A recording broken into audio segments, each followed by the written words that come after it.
Nandito ako ngayon sana. Magpa-file ako ng tax. Medyo na-delay. Dapat last month pa.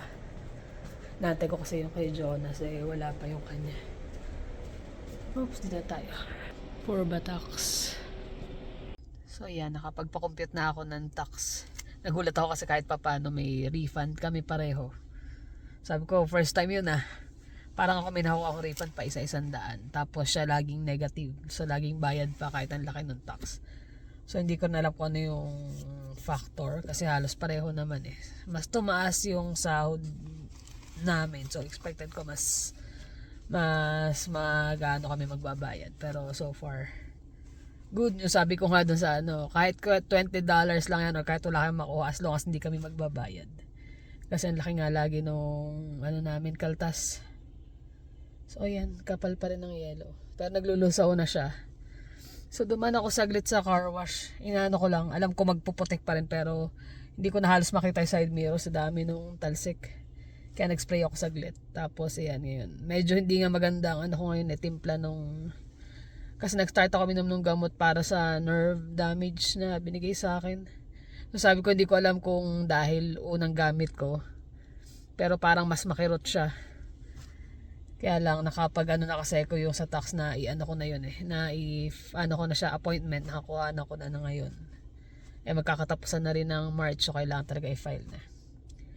So yun, daan na lang ako dito sa Chalo, mag-aalauna na rin. Bilila ako na ilang gulay kasi next week na lang kami mamimili ni Jermaine. Yan. Ang items. Last lang tanglad dito. Gusto kong tanglad. Tsaka bumili ko nito, beef. Pang nilaga. Masarap magsabaw ngayon Next na ito mga marinated na karne.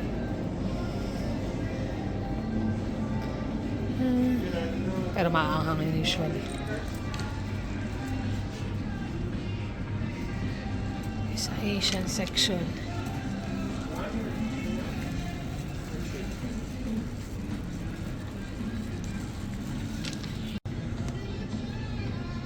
May mga daing na bangus din sila rito. Yung season.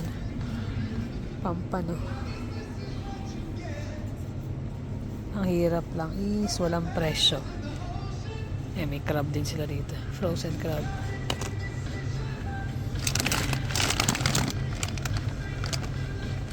Kingfish. Sarap din to kaya lang ayaw nila kasi may tinik na naliligaw. Sarap yan sa gata.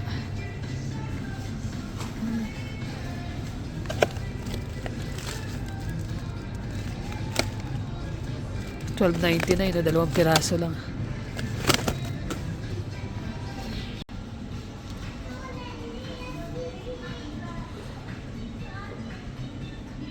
Ang dami na rin silang option dito Ito pag na-try nyo yung brand na yan, taas hirap abutin. Masarap tong green curry nila na to.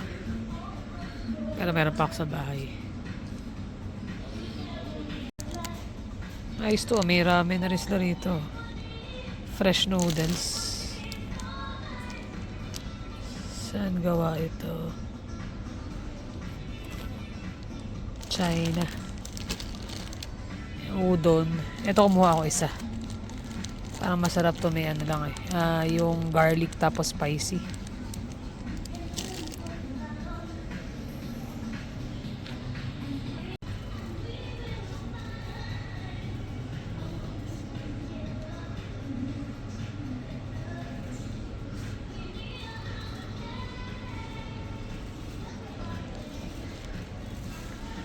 Liquid seasoning ko tayo dalawa.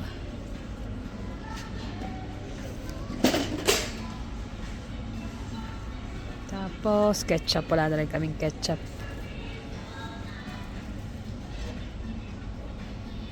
Mas gusto ko yung Jofran pero wala silang Jofran. Wala tayong itlog.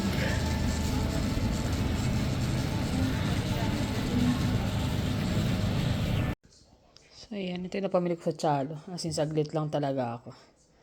Yung itlog, tapos basa filet, longganisa, pork tenderloin para sa tonkatsu. Tapos, chicken thigh, tsaka legs. Tapos, itong boneless beef shank. Nililaga. Kaya lang walang mais. Usually may mais sila dyan pero this time wala. Tapos, ketchup, liquid seasoning, coffee creamer. Nakakamiss na yung kape na iniinom namin. Baka bukas. Total weekend. Tapos, itong fresh noodles. Gagawin kong garlic na spicy. Tapos, blackberries, bell pepper, yung avocado madami. Meron itong maliliit. Ito hilaw pa. So, enough to para magamit after ilang days. Pero ito ready na. Pareho sila ng code. Pero ito Caribbean. Ito daw Mexico galing. So, ito parang Pilipinas eh. So, we'll see. Cabbage, cucumber, yung mini cucumber, tapos tomato, banana, at saka green onion. So that's it. Pwede na yan kasi meron pa naman ako mga ibang rito para the whole next week. Yun o. Naglaro pa sa yellow no? Tigilan mo. Isa. Kulit mo Lalako ulit itong pinto. Pagod. Kapal ng yelo. Pag-OG. Ano yan? Package ni Jonas. Hindi naman Hindi siya ganun kalamig pero ang kapal ng bigla kasing init na naman eh. Zero nga lang kanina kapal ng suot ko eh. Akala ko malamig. Sakit sa ulo eh. Bagyo weather. Yes, nag-order na lang kami ng Popeyes. Chicken, mashed potato, gravy, biscuit. Tsaka yung, Biscuit. Anong flavor yan? Strawberry cream cheese strawberry na cream cheese pie. Masarap din yung pie nila na yun. Kain tayo. Yun Ano oras na tapos lang namin manood. Ayos din yung palabas eh. Sakit na ulo ko eh. Plan sana namin mag-IKEA kanina. Kaso pagdating niya, pagod na at masakit daw ang ulo niya. Kaya nagpahinga na lang talaga. Yung change of weather, malamig tapos biglang init. Di ba nung nakaraan grabe yung bagsak ng snow talaga. Yun yung worst na drive na experience ko. Almost 400 ang accidents nun. Grabe talaga. Tapos yung drive ko, inaabot na isang oras. Within isang oras. Isang oras. Buti na lang ako maaga before Kumbaga nag-i-snow na nung umalis siya ng morning. Pero hindi pa buhos talaga. Pa lang. Tapos yung part ng south, walang snow. Lahat nasa north yung snow. Ang masama pa, nung nagda-drive ako nung siguro mga 10 minutes drive na lang. Imbis na maging 10 minutes, lalo humaba kasi bukod sa malakas yung snow, nag-fog pa. Kaya yung mga nagbabalak-balak na tumira sa north, mag-prepare kayo dahil laging kumbaga mas nauunang mag-snow sa Tsaka mabuhos talaga ang snow. Hail, yan, north yan. Ay nako, grabe. Talaga yung totok talaga yung mata ko eh. Kasi di ba pwede, dami aksidente, makikita mo yung aksidente, sunod-sunod. Tapos ngayon, biglang tunaw no? Kaya sakit naman sa ulo. Tapos last night, nag-start na ako minom nung para sa nerve na ibinigay sa akin. Sabi ko, hindi ko alam kung masakit siya eh. So, hindi ko alam kung dahil sa gamot o dahil sa weather. Pero Baka sa weather yun. Kasi, kahit ako, sakit ng ulo ko eh. Tapos, imbis na kagabi, imin mo ang gamot, dapat daw sa gabi inumin para makatulog ng maayos. Hindi siya nakatulog. Alas 2 na eh. Tsaka ako nakatulog eh. Gising pa ng 4:40 kasi nga papasok siya sa work. Kaya sakit ng ulo ko. Kaya kanina, nagpunta lang sa tax. Hindi na ako yung grocery na lang. Bili lang ako sa Chalo ng mga ibang kailangan for next week. Yun yung yung laging sinasacrifice ni Kai. Tuwing umaga, pag papasok ako, gumigising din siya. Kahit ever since noon. Karamihan sa mga katrabaho ko, pag, di ba, syempre, nagkakakwentuhan din kami, tinatanong ko rin yung kamusta? Yung pag gumising ka ba, pine-prepare ba yung ano mo? Sabay-sabay sila kasi kumakain. Pine-prepare ba yung breakfast mo? Yung baon mo? Hindi, naka-prepare na yan. Pine-prepare ko na. Kagabi. Sila Sila nagpe-prepare. nagpe-prepare. Tapos, pag gumising sila, sila lang. Tulog pa yung mga pamilya nila or yung asawa nila. Pero si Carla, siya, na naka-alarm, naka-ready na pag gising mo. Hindi ako sanay na yung tatayo siya na hayaan ko kumain mag-isa, mag-ready ng breakfast niya. Baga, pag, una akong tumatayo. para Siguro mag- yung di lang siya tumayo nun nung inoperahan. Yun lang. Yun lang. Pero the rest of my life dito sa no, habang nagtatrabaho kahit sa Pilipinas nun. Nire-ready niya yung pagkain ko lagi. Ready almusal, tanghalian, baon. Baon, lalo yung baon. Hindi pwedeng mawala yan. May prutas siya, may baon, may... Biskwit. Kaya minsan yung katrabaho niya, bango naman daw niyan. Sabi daw, bango naman. Dati pinapatingin pa sila, di ba? Pag nagugutom, pag may nakakalimot nga ng baon dun, bigyan ko ng ng mga snack ko eh. Kasi may mga snacks siyang maliliit bukod pa sa baon niya. Just in case ba kasi baka mami overtime, gutom, at least meron kang isusubo kahit saglit. Yun. Kasi mostly dito, alam niyo naman, pag pareho nagtatrabaho, ang nila is may setup na sige, huwag ka na gumising, which is naman yan, valid naman yan dahil syempre, pagod din. Pero kasi ako, hindi ako mapakali pagka yung libaw, tumayo na siya. Ayun yung yung kagaya ng mga pamilya natin sa Pilipinas. Kumbaga nadala namin dito yun na kumbaga parang makalumang style, Di ba di ba? tayo, mga nanay natin, pagising mo sa umaga, may almusal Dahil na. yun din, si mami rin, maasikaso rin kay daddy nung time na yun. Ganon din yung mami niya Sa mami ko talaga, luto din yun. Talagang Luto rin. lahat, din. Ang kaibaan ngayon, kagaya na nga lang sa mga nagtatrabaho dito, di ba? Yung account nila, kahit sa account nila sa bangko, yung mga bills nila, o ikaw dito, magbayad ka dito, ako dito sa ganito. Yung parang, toka-toka. Pero yung kasi nakasanayan nila eh. Kami kasi iba. Hindi naman namin inaano na kinikriticize yung gano'n. Pero napansin lang din naman namin yun dahil nga kami, kumbaga yung mga magulang din namin, kung sino yung babae, siyang tigahawak ng pera. Ng Kumbaga, finances, siya yung budget. nagmamanage, magbabudget ng pamalengke or pang grocery. Ganon din kami.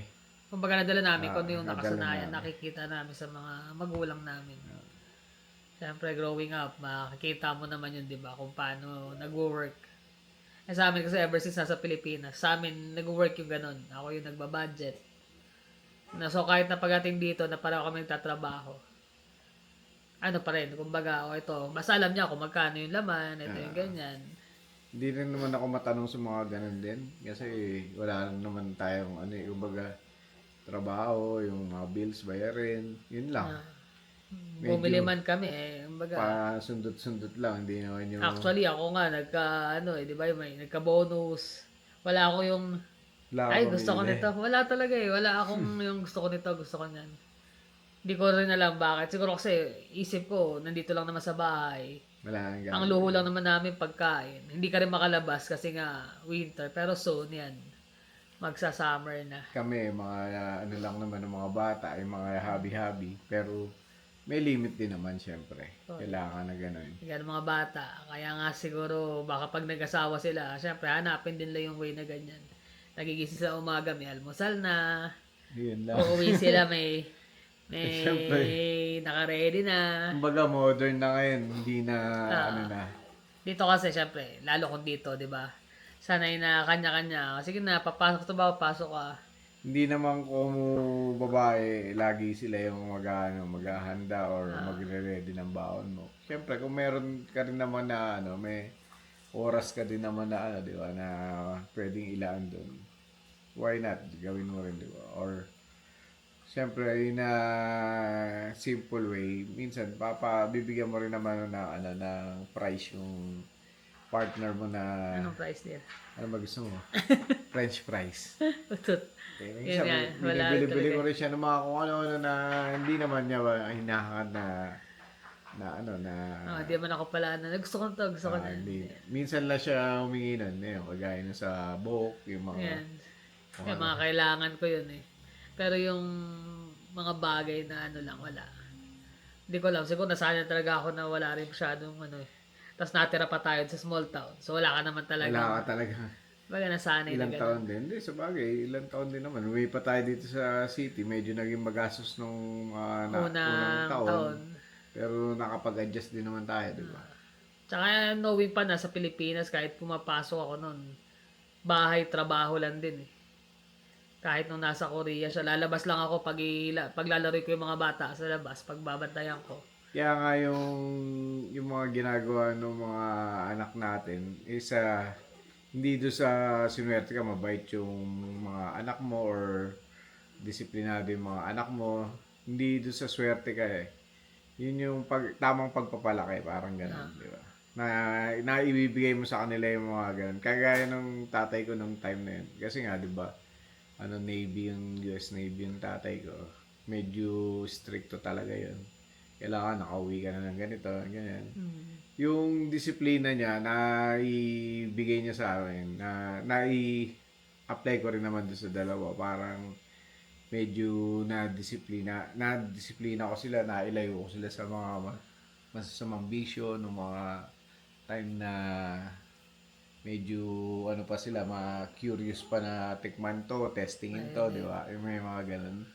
Yun lang, napunta sa mga cards, mga Magastos sa pero loob. para Pero sa mas akin, okay na okay yun, yan. kaysa mauwi sa kung ano man, di ba?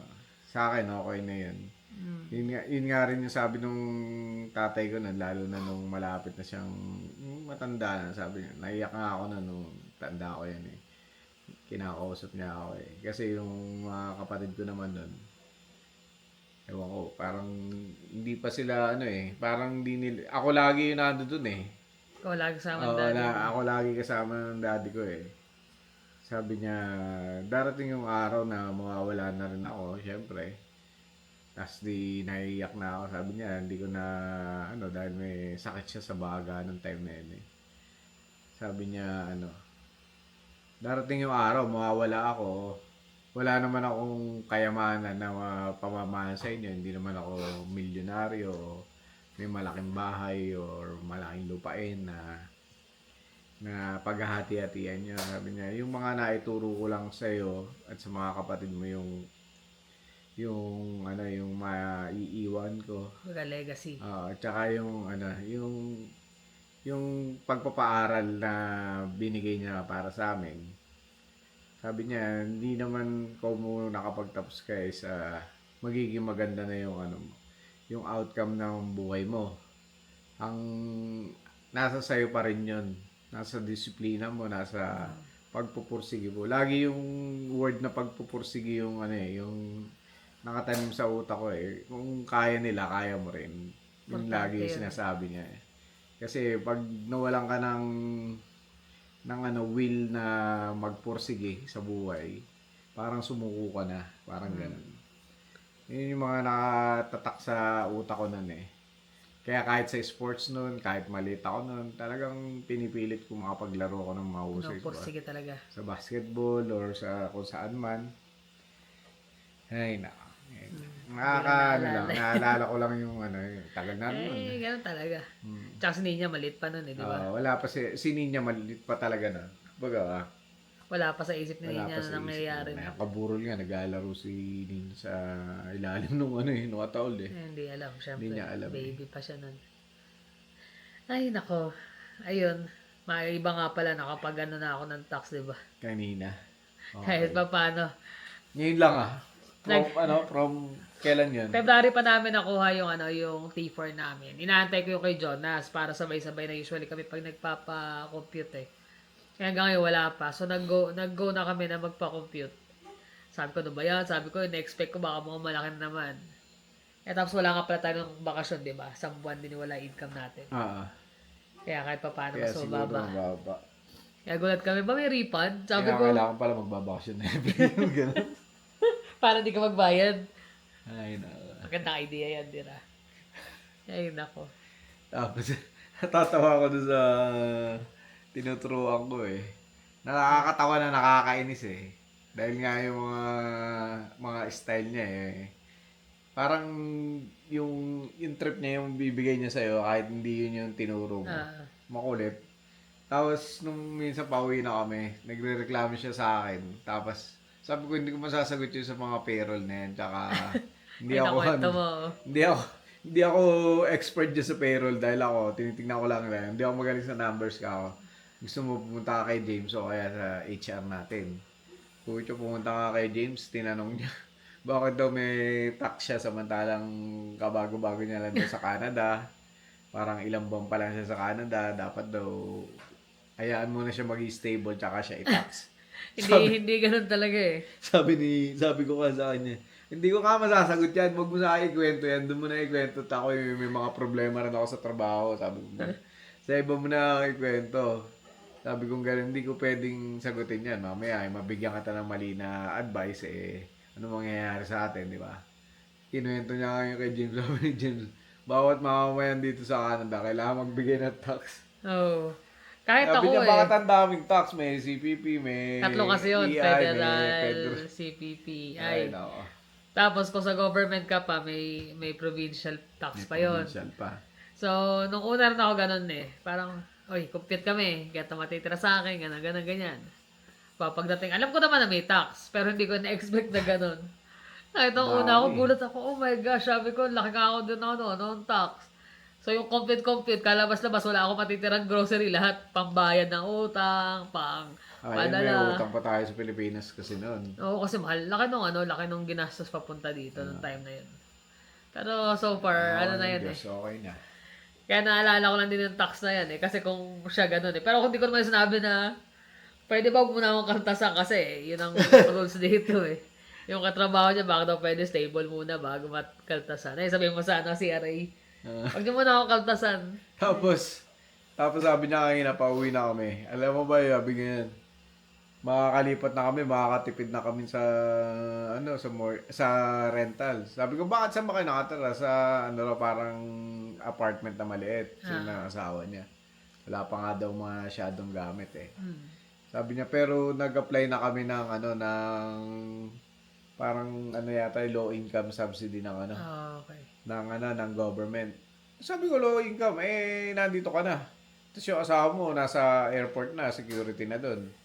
Oh, hindi naman low income yun. Ang low income yung mga, mga part-timers, tsaka yung Hindi, pwede pa minimum. naman lang ma-enjoy sa unang taon eh. Kadarating lang nila, di ba? Hindi, last year nung pagdating nila last year, December yata sila o November dumating eh. Pagdating daw nila, nag-apply agad sila ron. Ma-approve na raw after 3 months. Pero checkin daw yung nila, yung income na yung yan. income ngayon. Sabi ko, huwag muna kayo lumipat. Sabi ko, baka hindi rin kayo makalipat doon. Oo. Dahil ako lumaki na yung nyo, income nyo. Dito pa naman, basta nakita low income yan, pwede. Pero pag hindi, Dali ka na doon. kaya nga kami, masabi ko nga doon sa kasi kakwentuhan ko habang compute niya. Sabi niya, mostly nagbabayad pa kayo. Yun na nga, sabi ko, laki ng tax na, tapos babayad pa. Sabi ko nga, di bali na kami walang ma-refund as long as wala nang babayaran. Kahit pa paano may nakuha ang ganito. Tapos siya nga din, Nagulat nga din ako eh. Kahit pa paano, malaking na rin yun. Malaki din. Kasi naalala ko, kasi parang ngayon din mabago yung company. Sabi ko parang medyo mas mababa yung kaltas from previous. Hindi naman pala, so sakto lang. Sana may inaabol pa kami na isang Kasi medyo magaling din yung namin eh, yung mga nag-aayos ng tax namin. So may hahabol pa akong isa pang record sa kanya. So sa kanya na estimated na. Pero meron pang ipapasa pwede para pang mas tumaas. Yung garipan. So ayun, ilan naman ay chika Kaya lang. kayo check-in nyo na kaagad yung nyo. Pero yung tax importante yan, kailangan i-file talaga. Tsaka yung yung donation pati sa donation nagbigay kasi ako na sa donation eh. sinasama din daw pala yun. Yung parang ini-sponsor mo, bibigyan mo. May kasi may receipt naman yung mga, basta basta legit Legal, na mga legal. Kumbaga meron silang listahan kung sino yung mga pwedeng ng donation. Ilang months yun? Yung bibigyan mo? Parang almost a year. A year. So, ayun. Kaya kahit papaano, sinama ko rin sa filing yun. So, okay naman. Malaking bagay din. Baka nga isa rin sa kaya Bumaba. hindi ka na nagbayad. May nakuha pa. Kaya yung mag-ano kayo mag-donate kayo sa mga foundation. Foundation. Bibigyan kayo ng resibo pag legitimate siya foundations. So, isasama mo rin yung sa filing ng tax. Malaking bagay yun. Tip lang eh. Mga isa sa mga tip yun eh. Unless kung meron ka pang syempre marami kang ginagastusan ng mga dependent mo. Pero kasi kami wala na. Puro mga matatanda na yung mga anak. Wala na kaming benefits, child benefits. Ewan ko si Jermaine, may nakuha ba? Wala, kasi hindi siya nag-work last year, di ba? Pala. Tapos nag-start na siya ng Hindi, school. part-time siya na, diba? Last year pa, last.